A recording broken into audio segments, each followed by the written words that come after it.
Entonces, un régimen democrático en general tiene 4 condiciones, ¿no? Tienen unas elecciones no solo competitivas, sino libres y justas. Tiene sufragio universal, tiene algún nivel significativo de libertades civiles y, muy importante para esta definición, la oposición compite en un plano igual. Las reglas del juego son las mismas para todo el mundo, de manera que existe una posibilidad real de que haya cambios de gobierno. Entonces, los autoritarismos competitivos se diferencian de las democracias en este último punto. En otras palabras, un autoritarismo competitivo tiene elecciones y en esas elecciones la oposición puede participar y es una oposición real, no es una oposición de esas de mentiras que a veces participan en otros regímenes autoritarios. Es una oposición real y participa, hay sufragio universal, hay un nivel relativo de libertades civiles, pero el plano en el que se juegan las elecciones es un plano muy desigual. Y es desigual de 3 formas generales. Uno, el gobierno usa las leyes electorales a su favor, ¿no? Entonces cambia la forma en la que se estructuran los distritos electorales o cambia el tiempo en el que se hacen las elecciones o qué tanto pueden estar, qué tan extensa es la jornada electoral y este tipo de cosas, siempre a favor del gobierno. O sea, estas cosas cambian en todas las democracias, pero en estos casos particulares cambian a favor del gobierno. Los medios de comunicación están casi que centralizados en el gobierno. Entonces, en una democracia hay cierta desigualdad en los medios de comunicación, pero en un régimen autoritario competitivo, la gran mayoría de los medios de comunicación están concentrados en el gobierno. Y la tercera característica es que los recursos son muy desiguales. Y esto generalmente se manifiesta con regímenes que utilizan recursos del Estado de forma muy abierta y en magnitudes muy grandes para competir en elecciones. Y algunos, ese por ejemplo es el caso de Venezuela, le prohíben a la oposición conseguir recursos por otros lados, lo cual genera una situación muy desigual de recursos. Entonces, si uno no tiene recursos y no tiene acceso a medios de comunicación y si además de todo las reglas electorales siempre juegan en contra de uno, pues es muy difícil ganar esas elecciones y hace casi imposible derrotar al gobierno, Claro, los el incumbentes. presidente del parlamento o el presidente del país.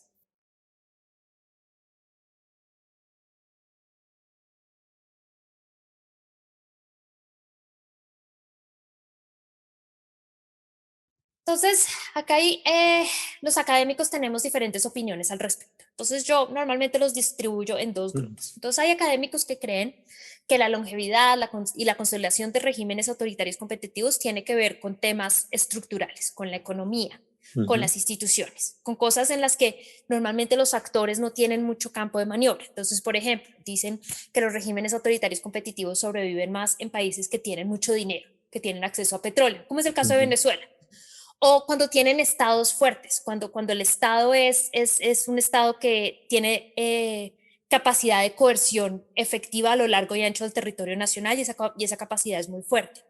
O, por ejemplo, cuando tienen una comunidad internacional o es muy débil con respecto al país, como por ejemplo la comunidad internacional frente a Rusia, ese es un buen ejemplo. O cuando la comunidad internacional tiene actitudes que son en generales indiferentes frente al tipo de régimen que tiene un país. Esos son como los grupos que dicen, esto tiene que ver con la estructura, con la forma con el contexto gran macro en el que se encuentran estos grupos.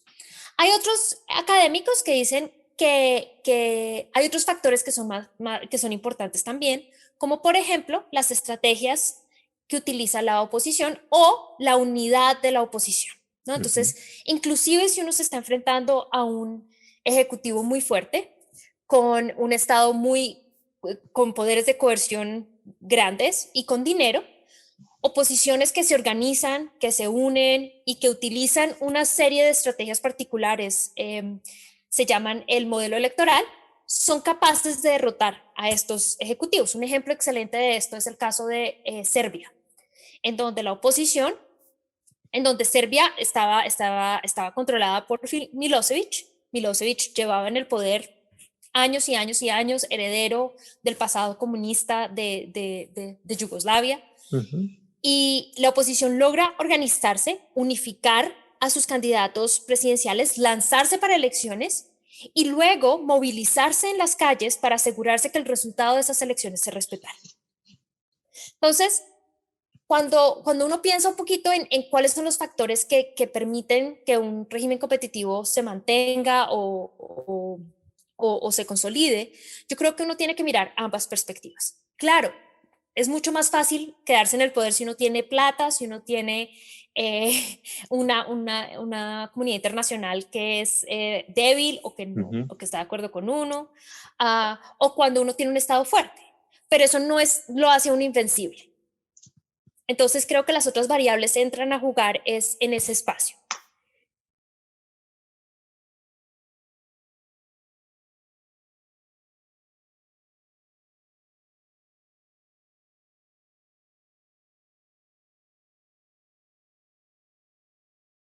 Es la pregunta del millón.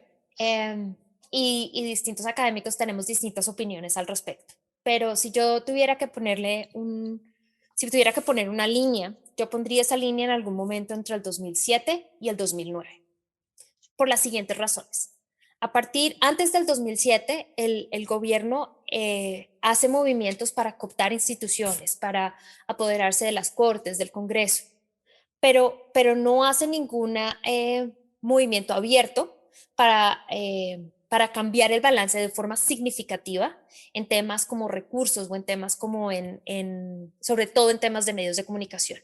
En el 2007 es cuando empezamos a observar que el gobierno ya teniendo control de Congreso y Cortes, es capaz de modificar leyes de acceso a medios de comunicación, es capaz de remover miembros de la oposición de carreras electorales a nivel regional, que es lo que sucede en el 2008, y es capaz de modificar la Constitución para permitir que Hugo Chávez se reelija indefinidamente.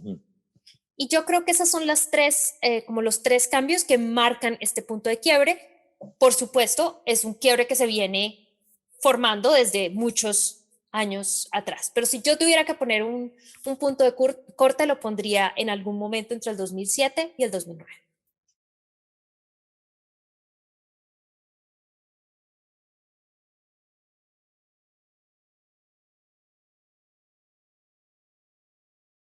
Yo creo que es un régimen autoritario a secas y creo que es un régimen autoritario por las siguientes razones.